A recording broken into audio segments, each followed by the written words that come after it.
you got to come up with like a slogan, and you got to, I don't know. So, where do we start? Nick and I, yeah, introductions. So, my name's Nicolette Frangipani, Tattoos by Nicolette, owner of Back 40 Tattoo and educational director of Back 40 Tattoo Academy. Artist, obviously, mother, entrepreneur, kind of sort of all of the things. And then Nicholas. Yeah. My name is Nicholas Babcock, and I am the owner of St. Nicholas Tattoo and soon licensed. My boss? Yeah. Soon licensed instructor through Back 40 Tattoo Academy. And yeah, happy to be here. Yeah, it's been a wild ride to get here, and I guess why are we doing this now, right? Like what has been the push to start a podcast, to vlog, to reach out to our people more than just the people that come through the table. Really, it's just a connection point. Being able to establish something more than just our process of tattooing, but more to relate and get to a point of being able to establish deeper connection for me. Exactly. I think the biggest thing for me is just constantly, I've had clients poke at me and family poke at me, and I've had some clients, one recently, she's like, God, I wish I could talk to you without getting stabbed. I mean, that's true. And then, when you have such an intimate job or career, trade, whatever you want to call it, for me, it's definitely a passion. Tattooing is a passion that I fell into. And the people that come through my table are their family now. There's some people that I still have connections with 15 years later, and they come to my kids' graduation now, and I've picked up these amazing connections, and anybody that's been along this journey with me, I know I have a lot of OG unicorns that have been rooting me on. And I can see some of them right now on our comments. So if you leave a comment, I can see it. And the last time I went live, just to announce that I was closing the location of Back 40 in Malala, and kind of taking a step back from the manager role and being the boss role, and running that gamut for a while. I'm a mommy now 6 times, and my priorities had changed. My priorities have been very much in my healing. Those who've been with me for the longest, I started this process of healing 4 years ago, and you're gonna laugh. I don't know if I ever told you how I started to know I needed to heal. Was about 4 years ago. I was on TikTok, of all things, and it was all the rage for microdosing. Yeah. It was, yeah, about 4 years I ago. didn't even try marijuana until my 30th birthday. Truth. I was a very anti-pot person, anti-drugs, anti-anything, right? When you're in teen pregnancy, you're terrified to have somebody take your babies away. So I just stayed away from all that shit.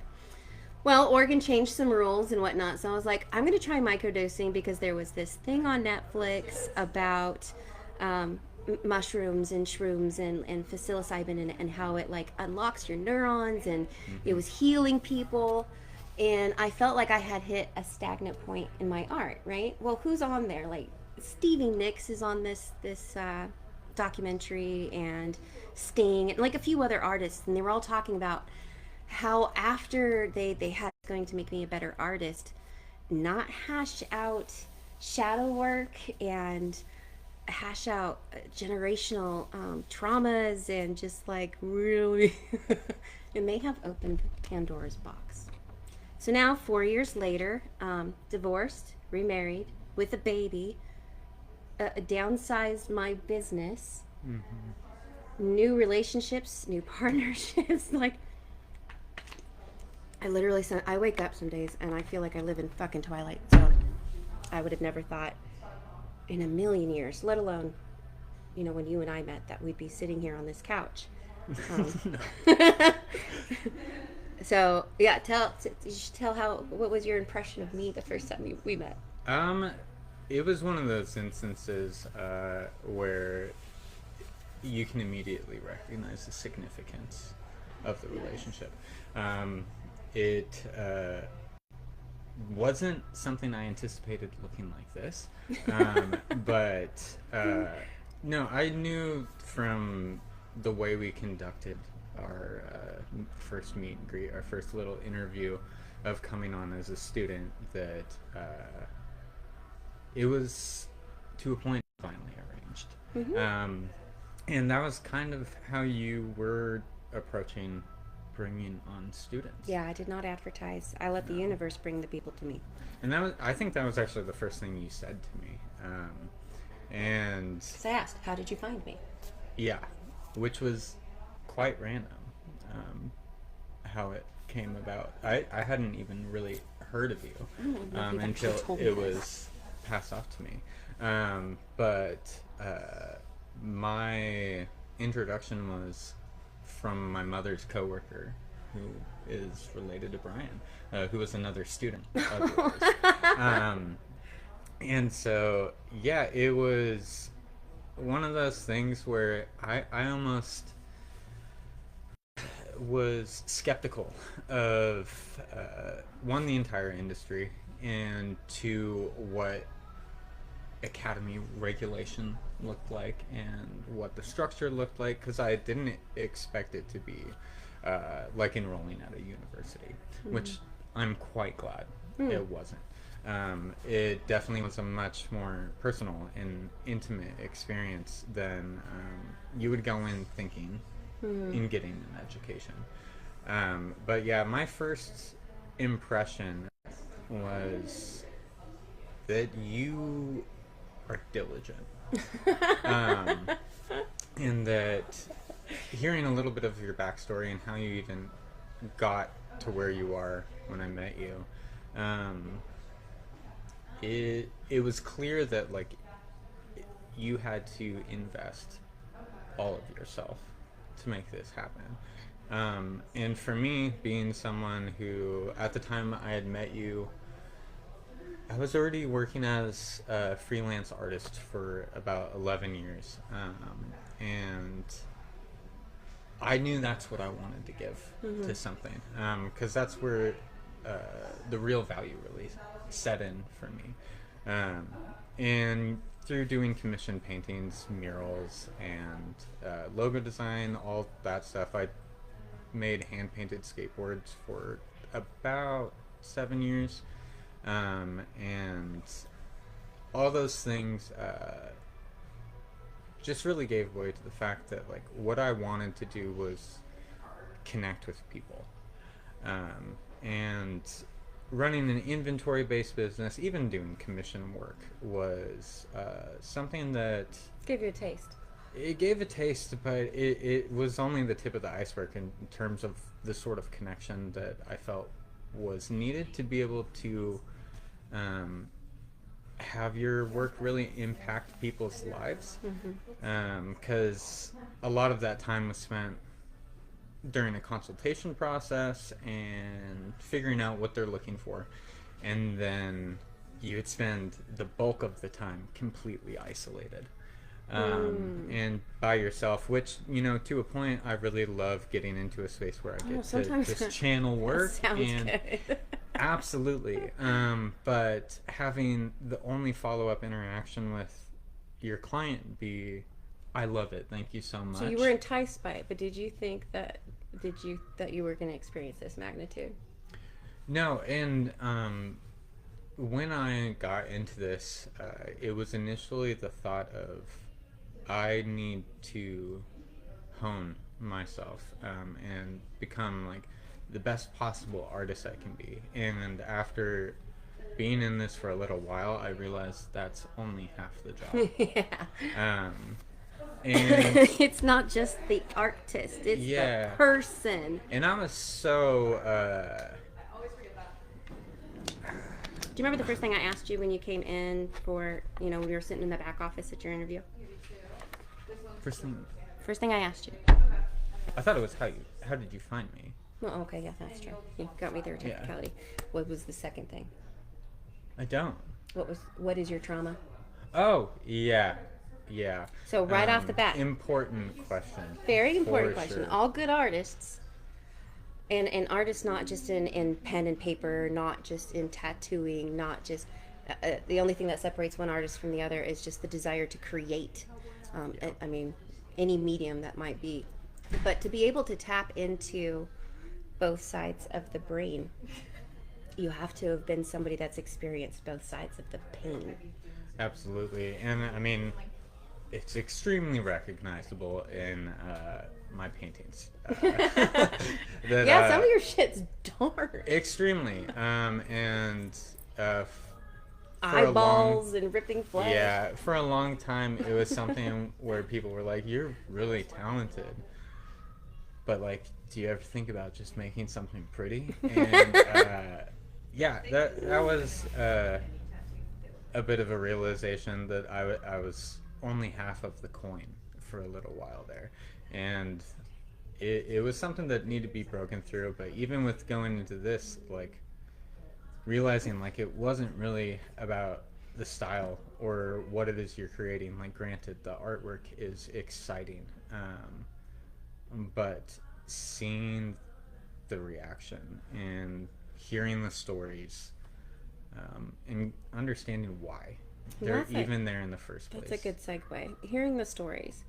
So, Tattoo Mama Teaches, right? It's cute, it's catchy, but for me, it's really more of like three different categories that is the reason why we want to create this podcast and this avenue for people. So, the platform for this podcast and to be able to reach out to everybody, we are hoping to be same time between 4 or 5 o'clock. Every Wednesday, Wellness Wednesdays. I did stupid videos way back when. So, tattooing being, because the platform of this is a Dear Abby, and I'm really excited about that part specifically. None of this is monetized. This is absolutely a passion project, and I want to keep it that way. But that's why we're doing it live. It's real. It's authentic. I say the word fuck a lot.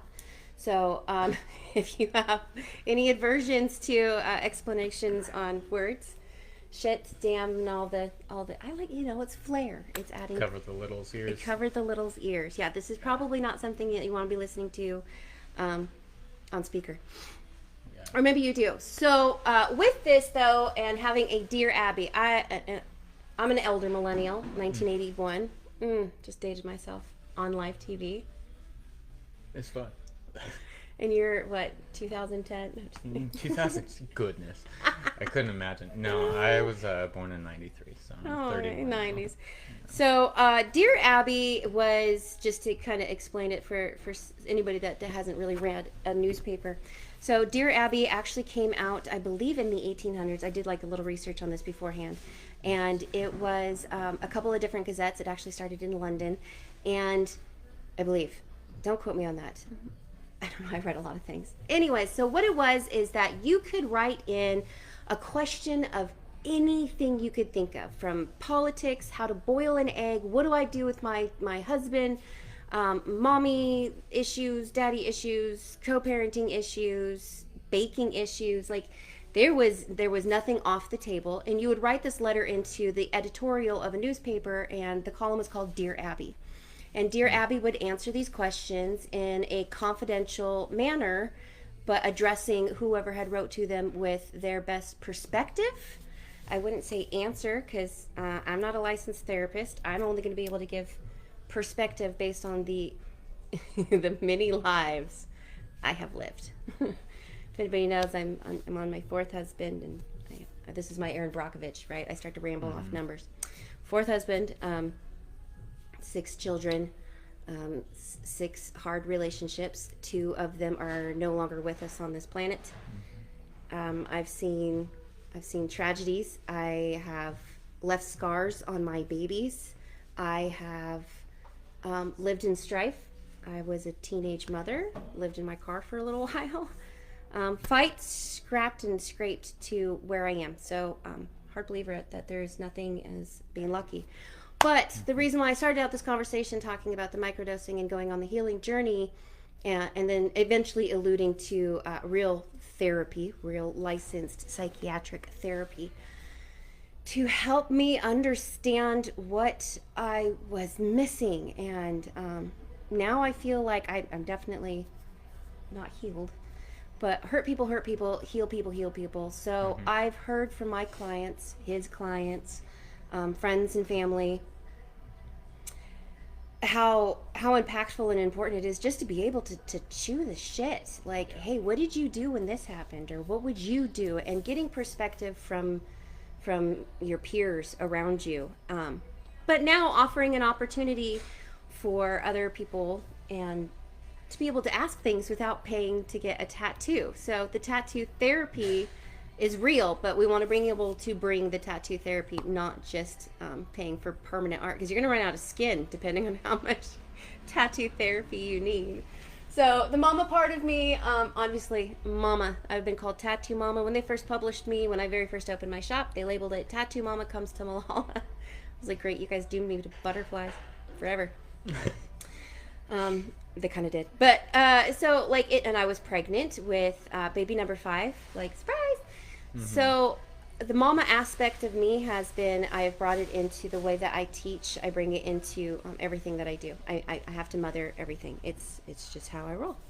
So being able to open this up for our followers, my supporters, my clients, it'll be Tattoo Mama at teaches at gmail.com. So you can email. Your names will absolutely be kept confidential. We pride ourselves on our confidentiality. We can tattoo the wife, the husband, the mistress, and the boyfriend all in the same week and not even know a thing, because it's not our business. No. So I think with our two different perspectives, depending on what kind of questions come through or whatever comes to our mind on the life shit, like, I don't know, post COVID, everybody's waking up. I don't even know. There's a shift. But there's a need to connect Mm-hmm. beyond Chat GPT and Right. 30-second videos. There's definitely been a significant change in culture. And while I see that people are in need of connection, there is a significant fear of vulnerability. There is. Why is that? And I'm one of them that, like, to me, the thought of being vulnerable, of course, makes you weak, but no.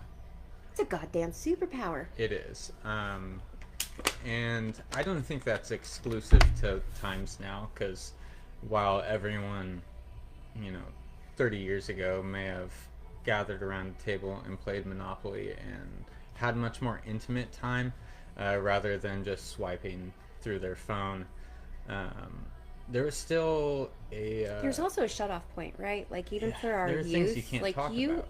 You got to go home, watch your cartoons, eat your cookies. Your bullies didn't follow you. Right. And to be vulnerable and judged morning, noon, and I don't envy kids. I'm one of the last ones that we had pagers. There was nobody taking pictures in locker rooms and Yeah, not even just the aspect of... to talk shit about social, but here we are on social. Yeah. Love the hypocrisy. Right. Well, even if it's just a bridge, it's a bridge that people need. Mm-hmm. And like you were saying about the bullies, it's not just being able to have that separation from those environments. Now it's not just being attacked by anything, but it's the shame, it's the insecurity. Whether you're watching something that you even enjoy, there's still a point of so that's the exposure part of it. But for me, I would say I liked, well, you know me, I've said this 1,000 times. I feel like today's therapy is yesterday's finishing school. I think the biggest thing that I've learned most over the last 4 years is how incredibly emotionally immature I was. Oh, yeah. I mean, businesses, promotions, I was a banker for 10. I had all of the accolades I could prattle off. Put myself through college, wore my trauma like a badge, look at me. And then when conflict came up or confusion came up, man, I'm a defensive fucking bitch. I'd get so defensive instead of just asking like a couple of curious questions. Like, did you mean that? or what did you mean by that? Just those two questions alone. Let me tell you how much self-sabotage that would have saved me, because then the narratives and then the rumination, and that is all emotional maturity. So going to therapy now, and getting therapy from my peers, I can't even tell you, like, some of my clients, especially, I love my silvers, right? My silver streaks. Oh, anybody over the age of about 55 on, especially if, like, it's their first tattoo, I'm always just like, Dish, tell me what you've done with your life. What's been on your journey? What's been your hardest thing? What was it, a time? Like, I love asking, because they've gone through it. It also is the greatest point to reflect on the fact sometimes you're far too critical of your own life. Yeah. And that you are not the only one in said boat, and it's not that serious. I hate you for that. But it is that serious. It hits like it does, but that's part of where the defensiveness comes in. Sometimes realizing that defensiveness trigger, it's not for you. Like, it's not your burden to carry. All you're meant to do is really reflect on those moments. I haven't found any, like, reflecting on any of the things, the traumas, the damages, the failed relationships and all that. I have not found any memory where my defensiveness served me well. Tends not to. No. I have a PhD from the Fuck Around Find Out University. And you know, a doctorate in the School of Hard Knocks. If there is indeed a way to do something wrong, but I got like that, I think, just because, you know, I started life so sudden and young, getting pregnant at 16 years old and immediately emancipating and getting on with life. There was, and this is going to go a little deep here real quick. I remember when I got pregnant, obviously it was a huge shock to my family, right? Absolutely. Getting pregnant at 16, I had a mother who, thinking of my words, who was definitely not emotionally available due to her own ailments and her own coping mechanisms. Well done. Do you like that? Do you feel like that was very good. diplomatic? Articulate. Yeah. Because I'm not on here to say what anymore what she's done right or wrong. And therapy, the most has helped me with that, because estrangement is a rise right now, and it's a subject that I'm actually quite passionate about. I would say, I ask a lot of my clients, do you still talk to your children? Do you still talk to your parents? And it's an incredible amount of families that have cut each other out and off and done, and no room for reconciliation, no room for repair. You know, it's done, it's toxic, everything's abusive. And it is. This is all extremely toxic and abusive. And so for me, you know, it was, I didn't have time to have thoughts about my emotions. I needed to get a job. I had a mouth to feed. I needed to do things. And my dad, blessed be, it was one of the reasons why we stopped talking, because there's been several times that I've either cut off my parents or they have cut me off of my own toxic abuse. My father and I especially doing this, and I had stopped talking to him because I was so utterly offended that he was like nearly desperate for me to explore any other avenue for this pregnancy. Any other avenue but keep the baby. My first baby wasn't, well, conceived out of love. It wasn't a marriage type thing. It wasn't. So, you know, he wasn't ever in the picture. Yeah, it was rough. It was a really rough time. But my dad, he was, and I remember, and I only remember now through therapy that I can go back to this moment, because I hung on to that shit deep, really fucking deep. And he was just like, you don't understand what you're missing out on. You need to go live some life before you could make one. I would agree with that. Yeah. But as a 16-year-old now pumping with hormones, and there was a later on, so after that conversation, about 2-3 weeks later, he actually showed up with these people that were willing to adopt my baby. Unsolicited. I didn't ask him to. Just showed up, and God, it made me dig my heels in deeper. So part of that I can say thank you. But now that I go back and I think about what he was trying to say, Because I remember I fired back and I was like, what, going out to parties and drinking and all that? Like, I'm not for it. Whatever. I don't need it. Mm-hmm. And he wasn't saying that. He was saying to gather the wisdom to make failures, to make growth, to make success. And I get that now. And, you know, his delivery, definitely not the best, but who has a book on that? Mm-hmm. I absolutely don't. If I were in his shoes, I can't say, I mean, now I can say, but a couple years ago, I don't know how I would have reacted. I think the biggest thing in that is how consuming and stunting the fear of failure is. Yeah. It became my drive. Yeah. And then the people would be like, oh my God, Nick, you're so driven. You got everything going for you. You're so lucky. Oh, I love that. Let me tell you, that'll light me up like the 4th of July. There's no luck. There's no such thing as luck. There's no such thing as coincidences. But yeah, it became, up until I would say the last 2 years, right when I finally was like, I don't want the big building. I don't want the big titles. I don't want the big nothing. It was him telling me that I was going to fail. It was the biological telling me that I was going to be another welfare mom. It was other family members saying that I was going to be no better than my mother. It was so many different sources already nailing me to the wall that I was going to fail. Mm-hmm. And my tenacious Scorpio ass did not take that kindly. So yeah, fight, begged, steal, and borrowed to get to where I'm at. And then now that I'm here and I've got the house and I got the cars, I got the dog.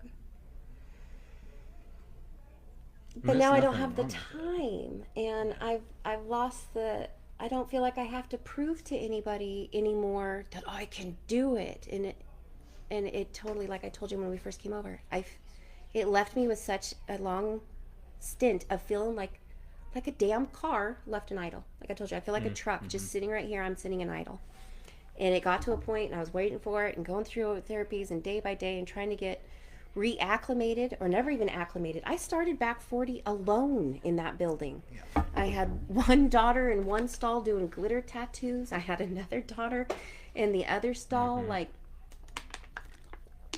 I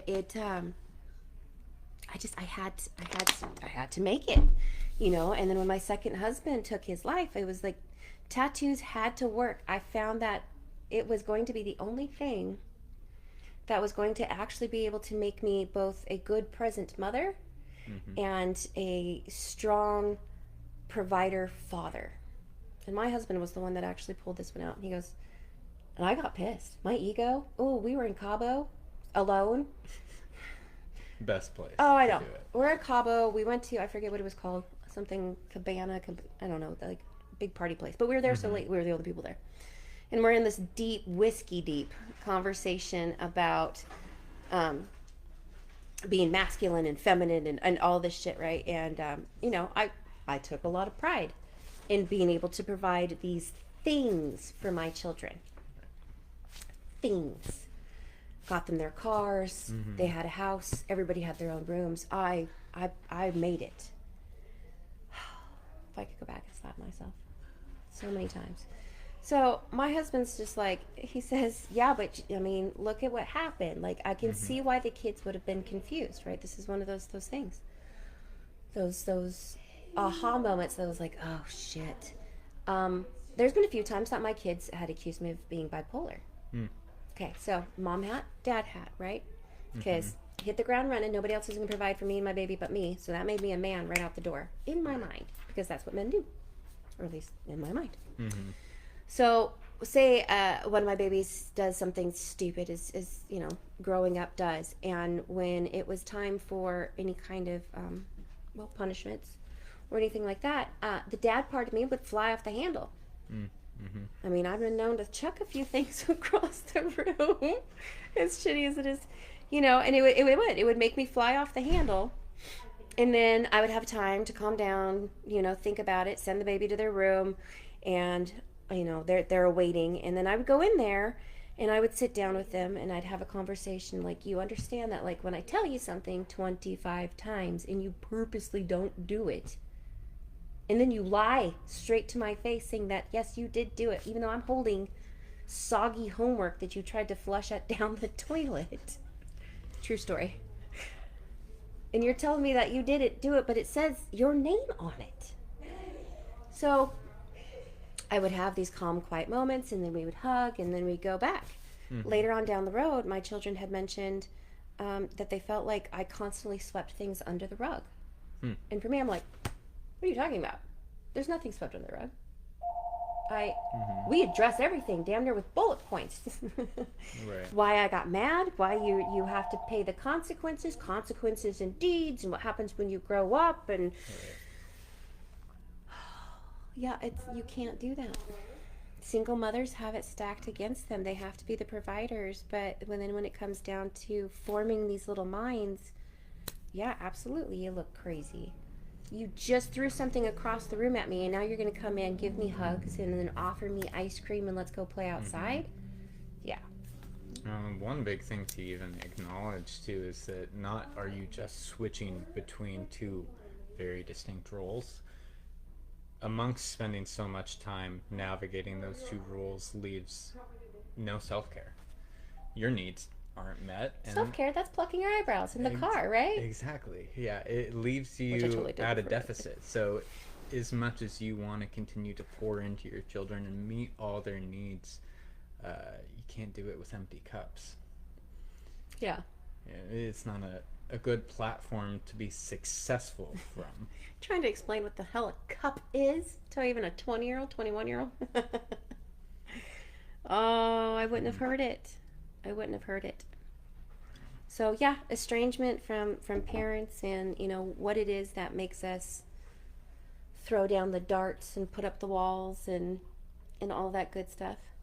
What's up? I can print. You need to. Well, You're you okay. can print. Okay, I know. I'm scared. Just don't trip on anything. Oh, I will. We're gonna see everything just gonna go crash here in just a minute.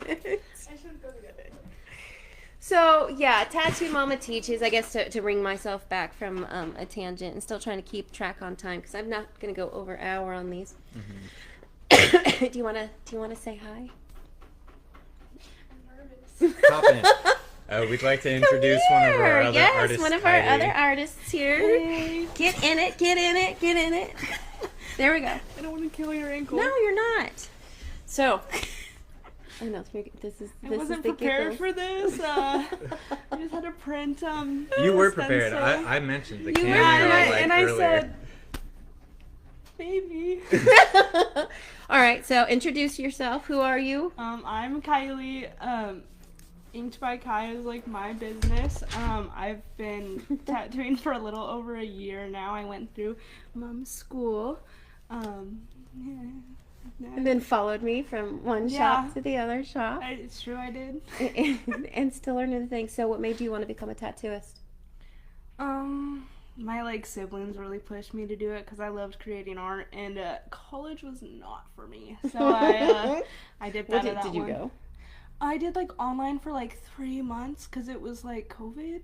What killed you? The discussion questions? The online, I couldn't do it anymore. I was like, I think I could do something else. Then I figured it out. Yeah. So, how did you find me? I feel like it's actually kind of weird how I found you. It was my dad knew one of your other artists and was like, you should reach out to them to figure out how to get into tattooing. And I reached out to Back 40 and I was like, hey, I'm looking to get into tattooing, and you said, well, you gotta go to school and you gotta do all this, and that was the first encounter I had with you, and then I still wasn't set, and then maybe a year later I was like, oh, they actually have a school now. So then because you didn't have the school yet when I had reached out. I told you, I was like, hold please. Yeah. And then I came back and my mom waited in the car and I went in and I chatted with you guys. It was great. Actually, it just came up on my memories. I have a little picture of you signing everything with your platinum blonde hair. Blonde hair. Oh, it was dead. It was right. It was, yeah. Good times. Yeah. Been a minute. So, you're part of the Tattoo Mamas now that you're in here. Yeah, What it's can true. you say that you have experienced, especially since you got a new artist? Did you think that the energy and the therapy part, did you think that was going to be a thing? You've had people stalk you, Yeah. data dump on you, Yeah. cry. Yeah. I've had a lot of great, interesting people on my bed. But I feel like I kind of already have a personality that people kind of like do that anyways, because I work at Dutch and people are.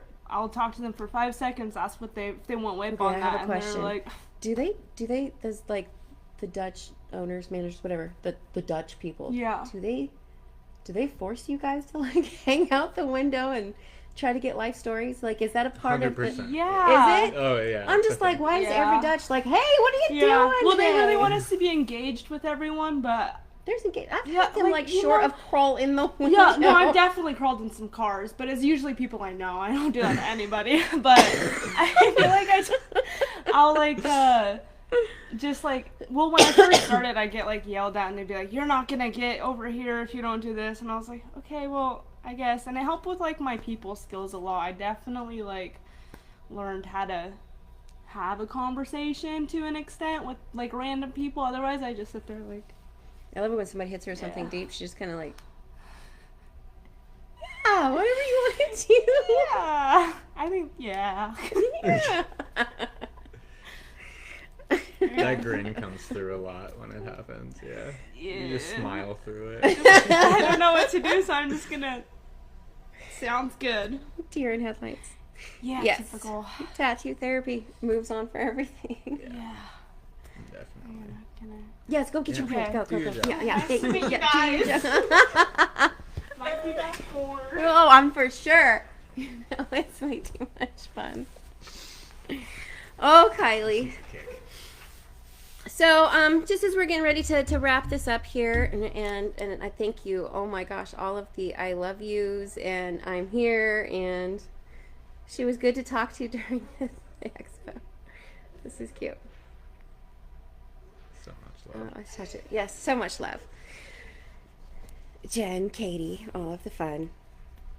So yeah, just to kind of wrap it up, and I'll put like a little synopsis up. But what, what's your trauma? What's your beef right now? You get a male's perspective, female's perspective, husband, why, like, so it's part of the reason why the Nick and Nick thing works, because I can't even tell you, actually, just before we came on this mother trucker likes to use my words against me. I do. 'Cause I pay attention. Yeah, and he's like, just goes to show I'm listening. Kudos. Thanks. It won't be the last time. So, blow up my email, whatever it is. How do I hard boil an egg? My beautiful daughter, my third born, when she was younger, she had this thing. She would call me Moogle.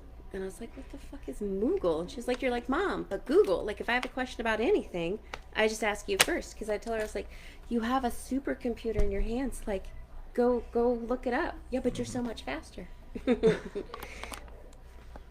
So, yeah, I mean, if you really need to know how to boil an egg and some tips and tricks on how to peel one properly, I can help you with that too. But mainly want to help with the family things. Want to help with the business things. Do you have questions about starting your own business, about being an entrepreneur, about, I don't know, are you 16 and want to get a checking account? Like, how do you do things? So basically open up the platform to, if you could ask your own mother a question or give your mother a statement. If you could ask your brother or your father a question, maybe they're still with you, maybe they're not. Maybe you want to use me as, like, we can role play it out with you. You know, you have conflict in your life with your boyfriend. With are you co-parenting? That is really difficult to get through. So whatever it is, whatever your trauma is, whatever that's disturbing you, perturbing you. I'm trying to think of more words. Perturbed, disturbed. Brain fart. Words are hard. Need a thesaurus. I need a thesaurus. So yeah, back40tattooteaches@gmail.com. Send us your shit. Let's see if we can hash it out with you. Maybe give you another perspective. I won't know who you are, so you get brutal, upfront honesty, pretty much an unbiased opinion,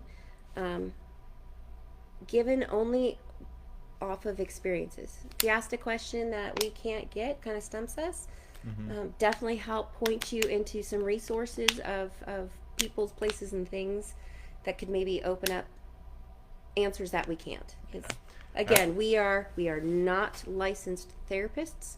We are not offering therapy. We're offering perceptions. I'll even slightly correct the word opinion too, because we're not necessarily here to assert any sort of opinion. Maybe just Or share judgment. a perspective. No. And you're going to be pretty hard pressed to find a topic or category that we won't delve into. We're pretty happy to go through the depths with people. So. Yeah. Well, we go into the deep with each other. Mm-hmm. Let's see. Why is this? Did it get bumped?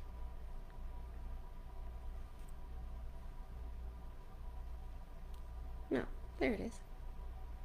Yeah. I think I'm technically wrong here. What am I doing wrong? If we're still live, thanks for stopping in and hanging out with us for a bit. We're happy to see you next week. If we're gone, it was good anyways. Oh, we're here.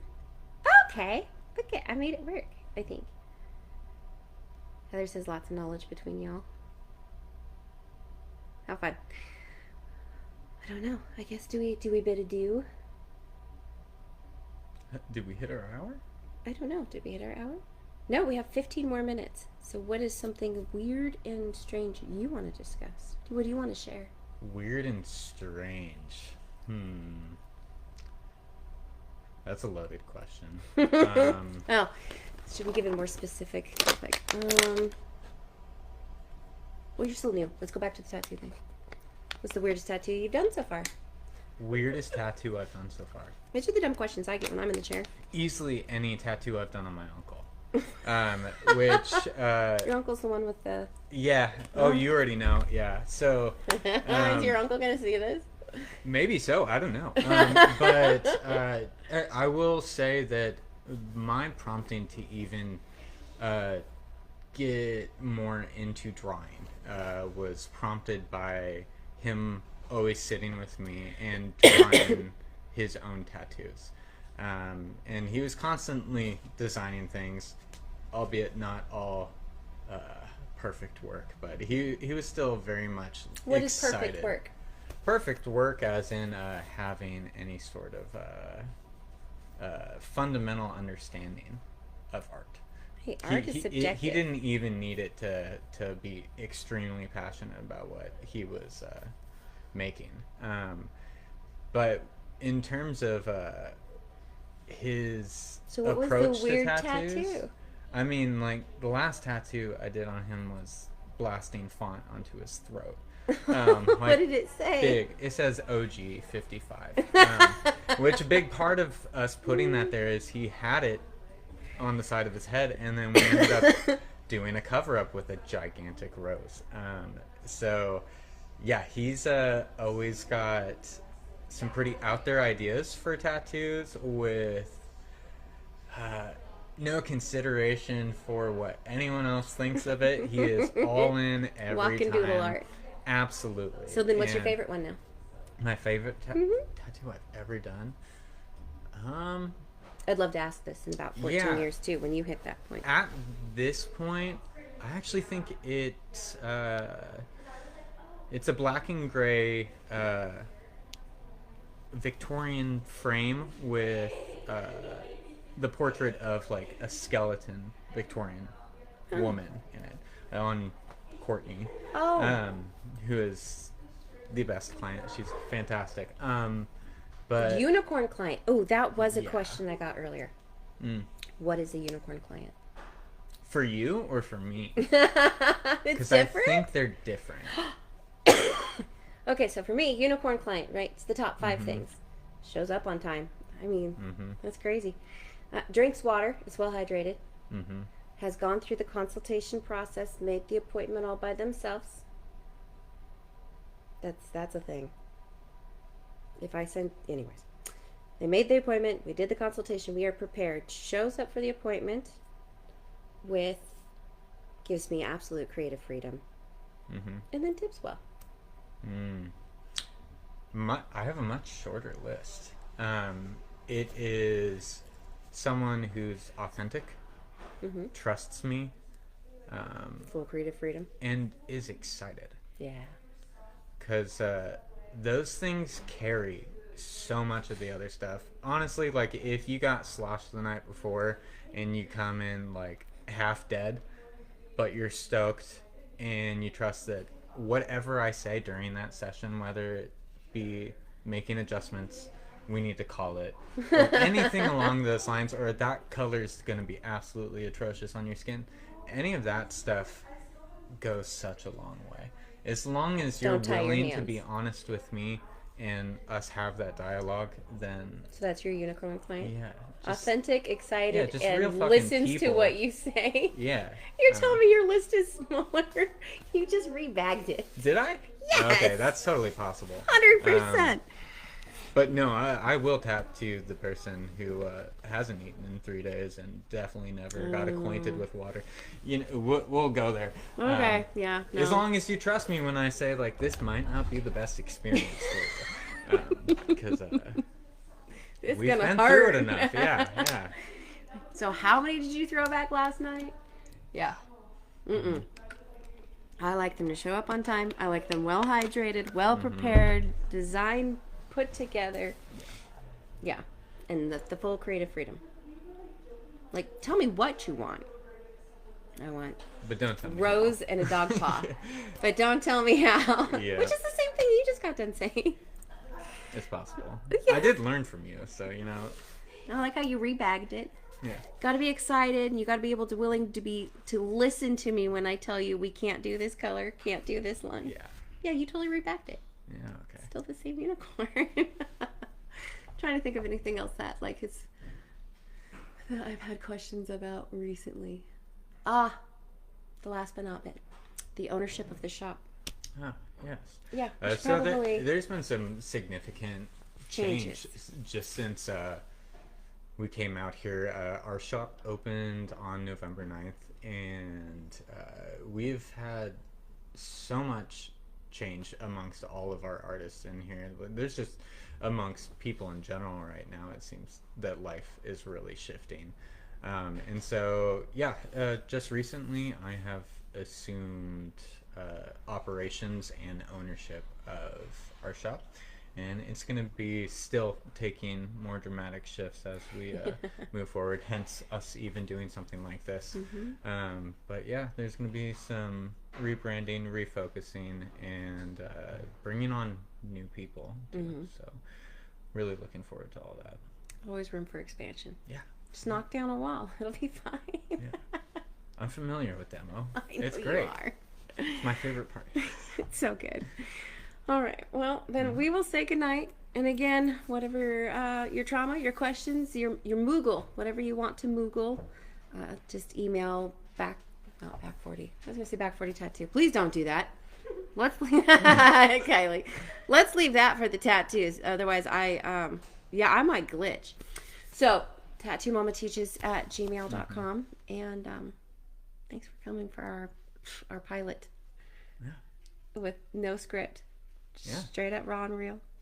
Well done. There was no panic before this either. Oh my God. We were chilling the whole time. You, liquid Xanax. I can't do this shit. I'm doing it now. Much love, you guys.